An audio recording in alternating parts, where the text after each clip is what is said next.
আমি সাবির স্যার আবার চলে আসলাম।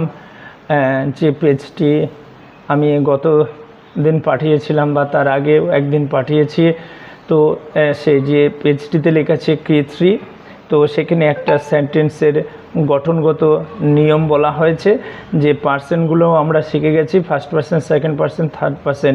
তো আমরা কেন পার্সেন্টটা শিখেছি সেটা আমরা আগেই জেনেছি, কারণ সেন্টেন্স গঠনের ক্ষেত্রে মুখ্য ভূমিকা পালন করে এই পার্সন।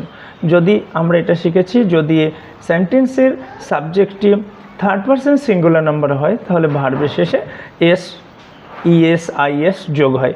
অ্যাজ পার এক্সাম্পল আমরা যদি একটা উদাহরণ নিই, যদি আমরা বলি রাম রিডস, তাহলে এই সেন্টেন্সটা যদি বলি রাম রিড, তো ইট উইল বি কমপ্লিটলি রং, এটা সম্পূর্ণ রং হবে। কারণ কি, রামের পরে যে ভার্ব আছে, যেহেতু রাম কিন্তু ফার্স্ট পার্সনও নয়, সেকেন্ড পার্সনও নয়, সেহেতু এটা থার্ড পার্সন, আর থার্ড পার্সন রাম একজন বা সিঙ্গুলার নাম্বার, তাই আমরা তার ভার্বের সাবজেক্টে পড়ে যেটা থাকে সেটা হলো ভার্ব, অর্থাৎ কি রিড।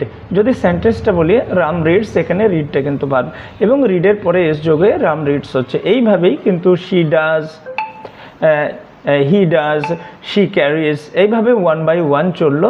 আমরা থার্ড পেজে এই যে পিছনকার যে পাঠানো পেজটি অর্থাৎ K3 যে নিয়মটি আছে সেটা একবারে দেখে নেব, তাহলে আমাদের যে বোঝানোর মানে আমরা যে বুঝছি বা ক্লাসটা করছি তাহলে অনায়াসে আমরা শিখে যাব। Thank you very much for watching my channel. আরও বেশি বেশি শিখতে ও জানতে আমার চ্যানেলটি দ্রুত সাবস্ক্রাইব করো। আমার চ্যানেল হলো ইউটিউবে যে চ্যানেল হচ্ছে কি গ্রামার 6065 লিখলেই চলে আসবে। ওকে, আরও বেশি বেশি ক্লাস করতে শেয়ার করো। Thank you very much. আমি আরও আসবো, বিস্তারিত জানতে আমার হোয়াটসঅ্যাপ নম্বরে যোগাযোগ করো।